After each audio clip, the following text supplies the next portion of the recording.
اعوذ باللہ من الشیطان الرجیم بسم اللہ الرحمن الرحیم رب اشرح لی صدری ویسر لی امری واحلل عقدۃ من لسانی یفقہوا قولی وقل رب زدنی علما وقل رب زدنی علما وقل رب زدنی علما۔ السلام علیکم ورحمۃ اللہ وبرکاتہ۔ پیارے بچوں، امید کرتا ہوں کہ آپ تمام حضرات بخیر و عافیت ہوں گے،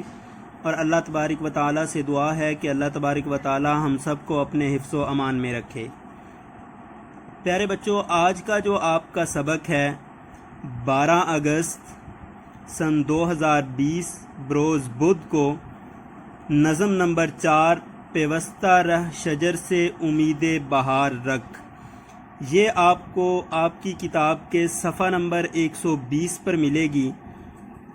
پیارے بچوں، اس نظم کے شاعر کو اگر ہم دیکھیں تو آپ کی جانی پہچانی شخصیت حضرت علامہ محمد اقبال رحمۃ اللہ تعالی علیہ نے یہ نظم لکھی ہے۔ تو ہم حضرت علامہ محمد اقبال رحمۃ اللہ تعالی علیہ کے حالات زندگی پر تھوڑی سی نظر ڈالتے ہیں کہ وہ کیسے شاعر تھے۔ جیسا کہ آپ جانتے ہیں کہ علامہ محمد اقبال ہمارے قومی اور ملی شاعر، مفکر اور نظریہ پاکستان کے خالق، وہ سیالکوٹ میں پیدا ہوئے۔ ان کے والد کا نام شیخ نور محمد تھا۔ انہوں نے اپنی ابتدائی تعلیم بھی سیالکوٹ سے ہی حاصل کی، پھر گورنمنٹ کالج لاہور سے فلسفے میں انہوں نے ایم اے کیا۔ تو پیارے بچوں، علامہ محمد اقبال کے بارے میں آپ بخوبی واقف ہیں کہ انہوں نے ہر جگہ پر مسلمانوں کی یکجہتی اور اتحاد پر کام کیا۔ آپ علامہ محمد اقبال کی کوئی بھی نظم اٹھا لیں، کوئی بھی چیز اٹھا لیں، تو انہوں نے ہر جگہ مسلمانوں کو اتحاد کی یقین دہانی کروائی، اتحاد کی تلقین کی، اور مسلمانوں کو اس چیز پہ ابھارا کہ آپ تمام اللہ تعالیٰ کی مخلوق ہیں، اور اللہ تعالیٰ کے لیے آپ نے جب بھی کام کرنا ہے تو متحد ہو کر کرنا ہے، تب آپ کو کامیابی حاصل ہو سکتی ہے۔ اور اس کے ساتھ ساتھ علامہ محمد اقبال اللہ تعالیٰ اور اس کے رسول اکرم صلی اللہ علیہ وسلم کے سچے اور پکے عاشق بھی تھے۔ اس چاہت اور عقیدت کا اظہار جا بجا ان کی نظموں میں، نعتوں میں، ان کے کلام میں دکھائی دیتا ہے۔ تو پیارے بچوں، علامہ محمد اقبال نے ہی نظریہ پاکستان دیا لوگوں کو، اور 1930 میں خطبہ الہ آباد میں مسلمانوں کے لیے انہوں نے ایک الگ نظریہ یہ پیش کیا تھا۔ علامہ محمد اقبال کی کئی کتابیں جو ہیں وہ اس وقت بھی آپ کو بازار سے مل سکتی ہیں، جیسا کہ بانگ درا، بال جبریل، ضرب کلیم، یہ ان کی اردو شاعری کی کتابیں ہیں جن میں انہوں نے اردو میں شاعری کی۔ اس کے علاوہ ان کی فارسی زبان میں بے شمار کتابیں موجود ہیں، اور اس کے علاوہ ان کی عربی زبان میں بھی کتابیں موجود ہیں۔ تو علامہ محمد اقبال یہ 1877 کو پیدا ہوئے اور 1938 کو اس دنیا فانی سے رخصت ہو گئے۔ اس کی سرگرمی کی طرف چلتے ہیں۔ تو آپ نے بچوں یہ کرنا ہے کہ اتحاد اور اتفاق پر علامہ محمد اقبال کی کوئی اور نظم تلاش کرنی ہے، اور اس کو اپنے ایچ اے رجسٹر پر کیلیگرافی رائٹنگ میں لکھنا ہے۔ اس کے ساتھ ہم چلتے ہیں اس کے تدریسی مقاصد کی طرف۔ تو تدریسی مقاصد آپ کے سامنے لکھے ہوئے ہیں۔ نمبر 1 کہ علامہ محمد اقبال اس نظم کے اندر اتحاد اور یکجہتی کی اہمیت کو اجاگر کر رہے ہیں، تو آپ کو بھی اتحاد اور یکجہتی کی اہمیت کو جاننا ہوگا۔ نمبر 2 طلباء کو فرد اور قوم کے باہمی تعلق اور فکری ارتباط سے متعارف کروانا ہے۔ تو جیسے میں نے آپ کو بتایا کہ قوم کو ہر فرد کے ساتھ تعلق میں رہنا چاہیے، اور ہر فرد کو اپنی قوم کے ساتھ جو ہے وہ تعلق میں رہنا چاہیے۔ جب تک یہ تعلق اور ان کے فکر جو ہے وہ ملے گی نہیں، تو اس کے کام کے اندر طاقت نہیں آ سکتی۔ نمبر 3 قوم یکجہتی کی ترویج کے ضمن میں علامہ محمد اقبال کی خدمات سے روشناس ہو کہ علامہ محمد اقبال نے جو بھی اپنی خدمات یکجہتی کے لیے دی ہیں، ہمیں کم از کم ان سے جو ہے وہ جان پہچان ہونی چاہیے۔ تو یہ بھی آپ کو اس نظم کے اندر بتایا گیا ہے۔ اب ہم چلتے ہیں ان کی لکھی ہوئی نظم پیوستہ رہ شجر سے امید بہار رکھ۔ تو پیارے بچوں، اس نظم میں اگر ہم دیکھیں تو اس نظم کے اندر بھی علامہ محمد اقبال نے اسی چیز کی تلقین کی ہے، اسی چیز کی ترغیب دی ہے کہ مسلمانوں کو اتحاد اور یکجہتی کے ساتھ رہنا چاہیے، کہ ڈالی گئی جو فصل خزاں میں شجر سے ٹوٹ، ممکن نہیں ہری ہو صحاب بہار سے۔ آپ کے نوٹس کے اندر اس کی ساری تشریح موجود ہے، میں چیدہ چیدہ اشارے کرتا چلا جاؤں گا کہ فصل خزاں کے اندر جو ٹہنی اپنے شجر اپنے درخت سے ٹوٹ جاتی ہے،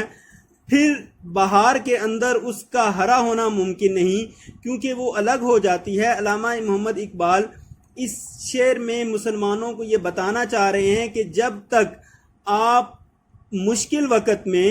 ایک قوم ہو کر نہیں رہیں گے، ایک جگہ ہو کر یکجہتی سے نہیں رہیں گے، اس وقت کسی اور کے ساتھ مل جائیں گے یا مسلمانوں سے الگ ہو جائیں گے یا اپنی جماعت کو چھوڑ دیں گے، تو آپ کبھی بھی کامیاب نہیں ہو سکتے۔ اس میں اصل میں علامہ محمد اقبال نے ایک حدیث کی تائید کی ہے کہ حضور صلی اللہ علیہ وسلم کا فرمان ہے کہ ہمیشہ مل کر کے رہو اور یکجہتی کے ساتھ رہو، اور اللہ تعالیٰ بھی فرماتا ہے ید اللہ فوق ایدیہم، کہ اللہ تعالیٰ کا ہاتھ جو ہے وہ اس قوم کے اوپر ہوتا ہے، کسی ایک کے ساتھ اللہ تعالیٰ کی مدد نہیں ہوتی، بلکہ اللہ تعالیٰ ان لوگوں کو پسند کرتا ہے جو مل کر کے رہتے ہیں۔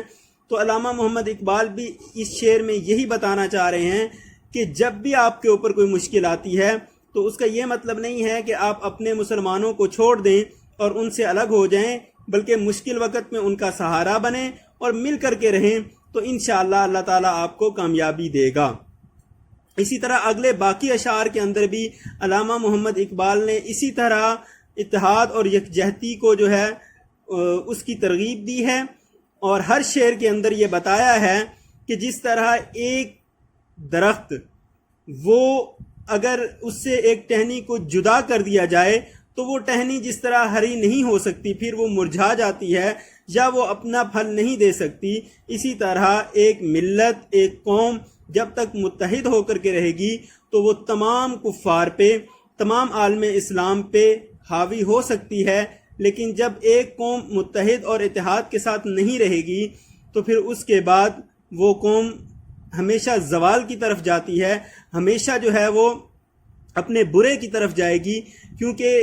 پھر باقی قومیں مل کر کے ان کے چیدہ چیدہ لوگوں کو زوال کی طرف لے جانا شروع کر دیں گے۔ اگر ہم ایک اتحاد کے ساتھ رہیں گے تو اس طرح ہم دوسری قوموں کے اوپر حاوی ہو سکتے ہیں اور اسلام کا جھنڈا پوری دنیا میں لہرا سکتے ہیں۔ اور اس کے ساتھ ساتھ علامہ محمد اقبال نے اس نظم کے اندر ایک اور چیز کی بھی ترغیب دی ہے کہ ہمیشہ اپنے لوگوں سے،